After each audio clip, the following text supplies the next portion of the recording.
Bonjour à tous, bienvenue dans cette nouvelle vidéo sur ma chaîne YouTube et on se retrouve aujourd'hui pour la review de la première semaine de Roland-Garros. Et vous le voyez à ma tenue parce que ça va durer toute la semaine, je vous préviens. Je le ferai également pour la vidéo Koh-Lanta. J'ai sorti mon écharpe de l'AS Saint-Etienne puisque au moment où je tourne cette vidéo, c'est juste après la montée de l'AS Saint-Etienne en Ligue 1. C'est complètement incroyable. Là franchement, on a vécu, pour ceux qui étaient là, 120 minutes absolument étouffante, avec un arbitrage lunaire, avec des contre-coups, des coups du sort, un carton rouge de la 5e minute, etc. Bref, ça a été, il y a eu un but annulé, enfin franchement, il y avait tout pour qu'il y ait du drama et qu'on soit complètement sur les nerfs avec un match pareil. Et à la fin, c'est la AS Saint-Etienne qui gagne, qui pour moi, franchement, par rapport à la prestation, et même pas photo. Alors c'est sûr, à 11 contre 10, c'est plus facile. Mais avec la prestation, même sur les ensembles des deux matchs, l'AS Saint-Etienne méritait de monter. Et c'est quand même incroyable. Franchement, j'avais presque envie de chialer tellement c'était beau. Enfin, exceptionnel. Mais on est là pour parler de Roland-Garros. On est là pour parler d'autres matchs exceptionnels, d'autres exploits exceptionnels, parce qu'il y en a eu. Alors déjà, parlons de l'exploit pas du tout exceptionnel. Mais alors là, qui est vraiment extraordinaire, c'est la pluie. Parce que là, il faut qu'on en parle. Cette première semaine, si on n'avait pas le toit, comme on a eu pendant très longtemps dans Roland-Garros, si on l'avait pas eu, mais sans déconner, on en serait peut-être pour certains matchs encore au premier tour. J'exagère à peine. J'exagère à peine. Si on n'avait même pas de toit du tout, là je pense qu'il y a des matchs qui n'auraient même pas dépassé le premier tour. Ça c'est une évidence. Là avec un seul toit, parce que maintenant on a deux toits, mais avec un seul toit, vu le nombre de matchs qui ont été déprogrammés, reprogrammés dans tous les sens, je ne sais. On a fait jouer Novak Djokovic jusqu'à 3h du mat, on l'a fait commencer à 22h30 une night session parce qu'ils étaient complètement dans les choux. C'est vraiment, mais terrible. Alors j'ai vu la vidéo de Benoît Mélin évidemment sur Winamax et tout, qui a commencé à dire ouais, bah c'est pas bien parce que sur Wimbledon à partir de 23h on arrête, etc. Il y a plus de respect, etc. Ouais, sauf que je sais pas comment imagineraient les joueurs, en tout cas, si jamais on les avait fait attendre toute la journée, comme ça a été le cas pour Novak, et qu'à 22h30 on lui dit écoute on peut pas jouer, je suis désolé, on annule la night session. J'aurais bien aimé voir d'ailleurs la réaction des diffuseurs pour si on annulait la night session, je sais pas, parce que tout simplement c'était pas, enfin il fallait continuer de faire jouer des matchs, etc. Et au final ils ont joué extrêmement longtemps. On s'attendait peut-être pas aussi à que Novak Djokovic parte dans un 5-7. Il est plutôt habitué à des victoires rapides, 3-7. Limite, il aurait peut-être été plus malin de mettre un Carlos Alcaraz qui globalement va vite dans ce tournoi, même si c'est pas toujours le cas, mais il va plutôt vite. Mais c'est vrai que tu te dis Novak Djokovic, en night session, ça devrait aller. Bah non, ça n'a pas suffi quoi. Vraiment, le match a été très long. Donc en plus, tu te mets une balle dans le pied parce que ça veut dire que vu que ça a duré plus de 4 heures, eh bien forcément, ça pose problème pour terminer tôt. Et la pluie n'a pas cessé, quoi. C'est-à-dire que là, moi, je veux bien qu'on jette l'opprobre sur toute l'organisation, sur Amélie Mauresmo et sur tout le monde. Mais franchement, la situation est désespérée. Heureusement, je dis heureusement qu'on a un toit. Parce que je pense qu'en vrai, là, on aurait eu presque une semaine blanche. Sans déconner, hein. Si on n'avait pas eu de toit du tout, je vois pas comment on aurait pu jouer. Je me rappelle, et d'ailleurs, j'en parlerai tout à l'heure, mais c'était une référence, il y a eu un tournoi de Rome il y a un an, qui s'est déroulé à peu près dans les mêmes conditions, et ça avait été un bordel sans nom aussi.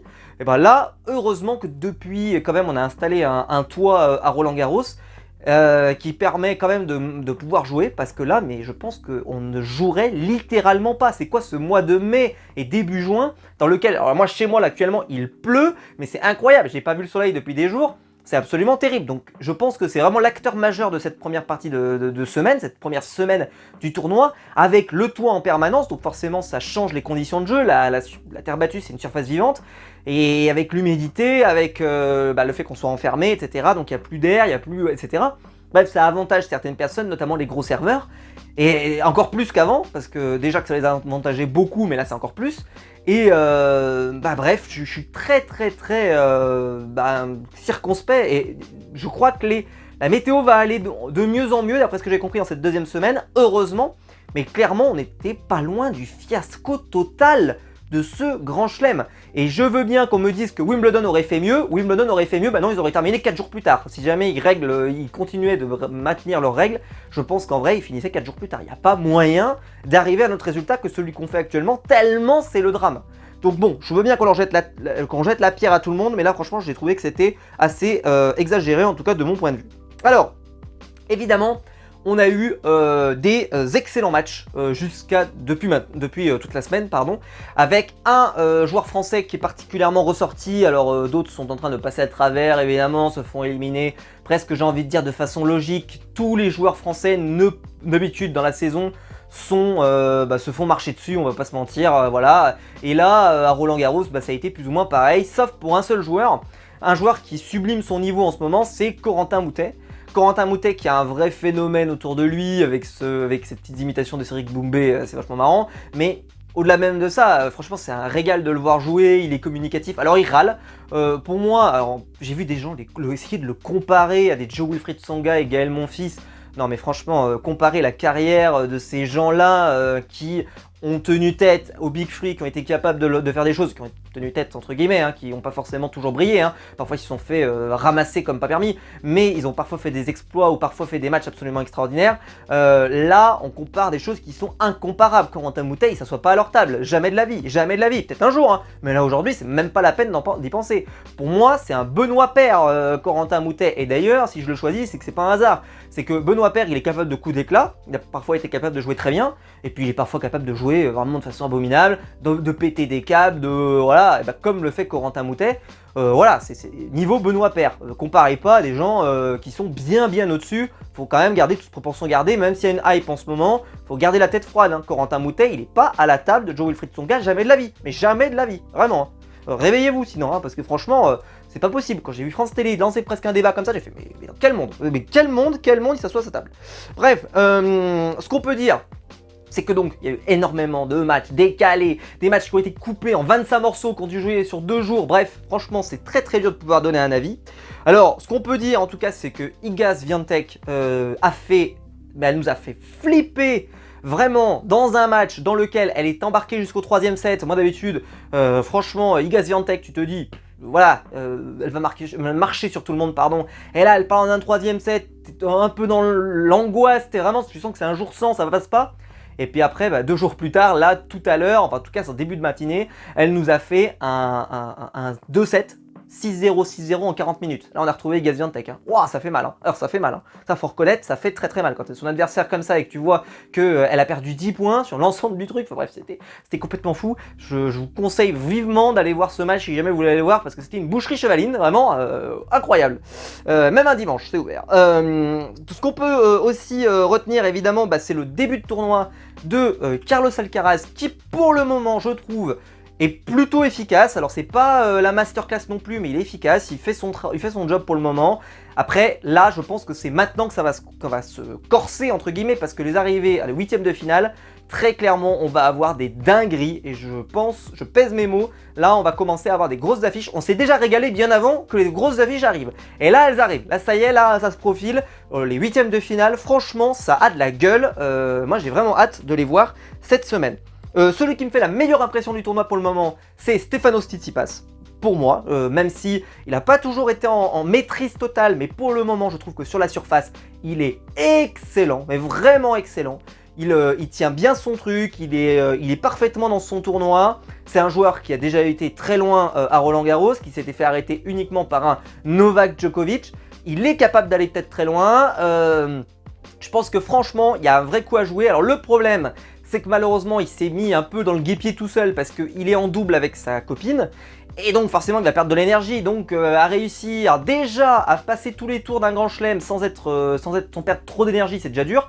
Mais en plus, il s'inflige, entre guillemets, le double en plus. Forcément, c'est difficile. Après, il faut dire que les joueurs de tennis, les jours de repos, ils se reposent et puis ils s'entraînent. Et en fait, je me demande si ces matchs de double sont pas plus ou moins des entraînements pour lui. Alors en plus, il y a le côté match, etc. Mais c'est presque des entraînements en fait, vraiment un peu plus prolongés. Mais globalement, en plus, c'est en 3-7, voilà, c'est pas en 5-7, etc. Donc je pense que ça doit pouvoir aller, je pense, je suis pas sûr que ce soit en 5-7, j'en ai pas vu, mais j'en sais rien. Mais en tout cas, c'est vrai qu'il s'aide pas vraiment avec cette décision. Donc, on peut parler aussi de Roublev. Roublev que j'ai vu jouer et qui pour moi, même s'il avait fait une bonne préparation sur terre battue puisqu'il avait remporté un tournoi, n'était pas du tout à la table des favoris pour le tournoi. J'y croyais pas du tout et j'ai eu raison parce que il est passé complètement à côté de son truc. Mais c'est pas une surprise pour moi. D'ailleurs, franchement, je le dis maintenant, j'aurais adoré que Nadal tire Roublev parce que tirer Zverev, franchement, c'est la plaie, c'est le choléra. Je l'avais dit quand j'ai fait ma review sur Nadal, mais là. Tirer Roublev, pardon, je pense que c'était presque un bon tirage parce que Roublev a jamais dépassé les quarts de finale en Grand Chelem. psychologiquement, on sent que ça peut être friable, et aussi, c'est pas la masterclass au service ni sur terre battue, c'est pas forcément sa surface, et donc, enfin, c'est pas sa surface. En tout cas, là, il était meilleur, mais c'est pas non plus sa surface absolue, et je pense que Roublev, tout simplement sort. Il n'était pas du tout pour moi dans les favoris du tournoi. Après, on a eu la journée du jeudi avec la qualification donc, de Alexander Zverev en 5-7 contre Griekspoor. Match exceptionnel, vraiment je vous conseille. Il est passé par toutes les émotions et pourtant, alors déjà Zverev ne servait pas aussi bien que ce qu'il servait les autres fois. Et ça n'a pas toujours été excellent, ça s'est fini sur un tie-break ultra maîtrisé de la part de Zverev qui vraiment a retrouvé toutes ses qualités au moment où il le fallait, bravo à lui. Il s'est embourbé dans un truc, alors déjà on commençait à poser la question est-ce que c'est plié par rapport aux affaires conjugales qu'il a, etc. Peut-être, j'en sais rien, mais franchement j'aurais été deg qu'ils perdent à cet endroit-là. Moi qui perdent contre un Novak Djokovic ou contre un Carlos Alcaraz, à la limite, mais ou Sinner, tu vois, mais qui perdent contre Griekspoor avec tout le respect qu'on doit avoir pour lui, ça m'aurait fait chier, surtout qu'il a sorti Nadal, ça me ferait chier qu'il sorte dans ces conditions. Novak Djokovic, lui, s'est embourbé dans un match absolument extraordinaire avec Musetti, où il y a des matchs, où il y a des points, pardon, d'un autre monde, mais vraiment d'un autre monde. C'était exceptionnel jusqu'à 3h du match. Je vous cache pas que ce matin, le réveil a été hyper dur. Je me suis réveillé, heureusement très tard, parce que franchement, mais je me suis dit, si je me réveille à 8h, je vais câbler. Parce que, mais quel match! C'était oh là là, presque le meilleur match de la quinzaine. C'était exceptionnel. De la qualité, de la qualité, de la qualité. Novak poussé au pied du précipice et c'est là où il est le plus dangereux, c'est quand plus personne ne croit en lui. D'ailleurs, le public s'est mis à l'encourager à donner son meilleur. Et d'habitude, Novak, il retrouve de sa superbe quand le public l'insulte de plus en plus. Quand je dis l'insulte, hein, c'est attention parce qu'en ce moment, il y a eu beaucoup de polémiques sur le public, avec notamment David Goffin, qui a parlé que le public n'avait pas été très respectueux, blablabla, ok. Bon, je le regrette évidemment, hein, mais après, il y a aussi des joueurs qui sont contents d'avoir des ambiances hyper sympas pour pouvoir jouer. Alors voilà, il faut garder quand même, bien sûr, des limites, c'est-à-dire qu'on ne crache pas sur les joueurs, évidemment, on les insulte pas, on dérange pas le jeu, etc. Mais c'est vrai que si on veut un peu d'ambiance, bah forcément, il faut accepter un petit peu que ça bruisse un peu et que ça parle un peu, pas forcément juste dans les points, etc. Parce que c'est quand même un sport où il faut beaucoup de calme, mais c'est vrai que c'est pas si facile. Et je vais même vous prendre un exemple, quand vous avez un joli point, vous savez que ça fait « Oh !» et qu'en fait on arrive quand même à le remettre, bah le public, il va plus s'empêcher de parler, tu vois, il faudrait qu'il se taise, par exemple, dans ce moment-là. C'est compliqué, donc bon, il faut trouver la bonne mesure.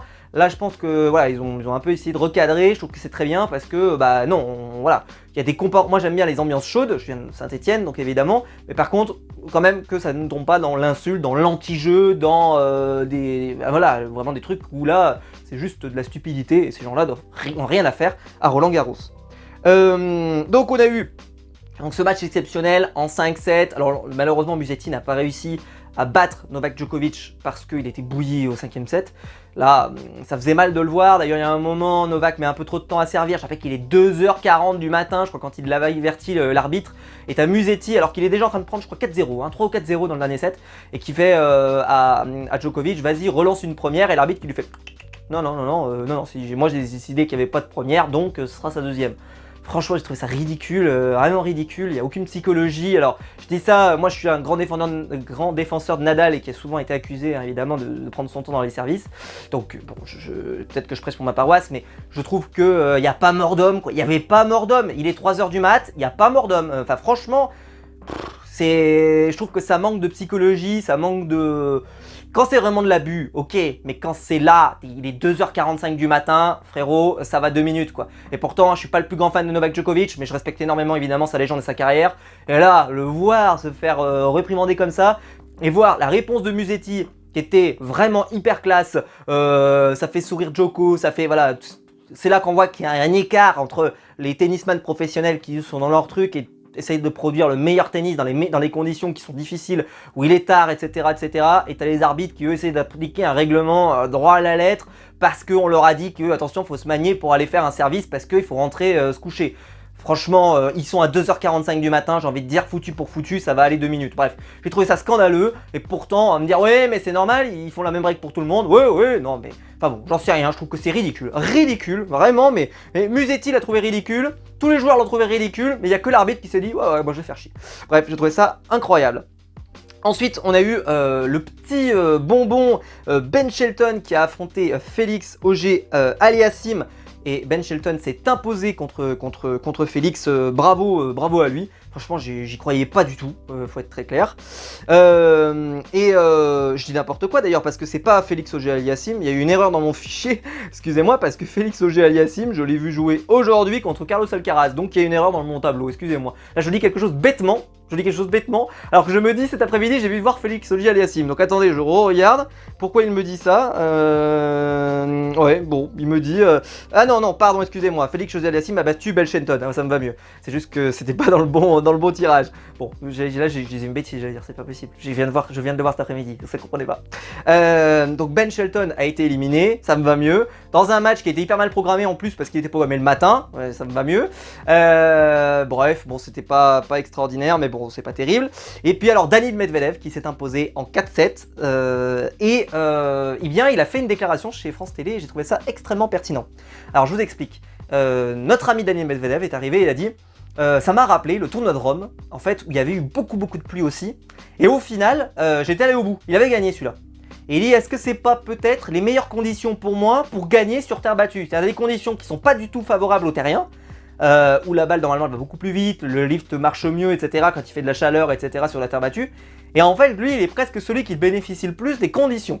Alors je dis pas qu'il devient favori, c'est pas ce que je dis. Je dis juste que c'est vrai que les conditions, je n'avais pas capté avant qu'ils le disent. Qu'ils disent, bah en fait, normalement, c'est pas forcément mes conditions, c'est pas forcément ce que j'aime, mais je dois reconnaître que quand ces conditions sont comme ça, eh ben oui, je suis pas un grand fan de la terre battue, mais j'aime de plus en plus. Mais surtout là, en fait, je sais que ça m'a plutôt aidé la dernière fois que j'y étais confronté. Et est-ce que c'est pas peut-être un peu, un Roland-Garros particulier, avec une météo particulière, etc. et qui va permettre à un Daniil Medvedev de pouvoir utiliser au mieux cette surface? Ça paraissait improbable, parce que c'est vraiment pas le roi de cette surface, mais franchement, quand il l'a dit, j'ai fait, mais oui, c'est vrai que Daniil Medvedev a souvent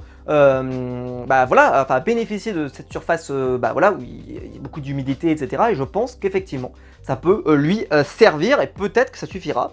Hurkacz s'est qualifié, il peut toujours compter sur son service, et comme je vous l'ai expliqué, vu qu'il y a le toit en permanence, c'est beaucoup plus facile pour les gros serveurs de pouvoir servir, parce qu'évidemment vous n'avez pas le vent, vous n'avez rien de tout ça.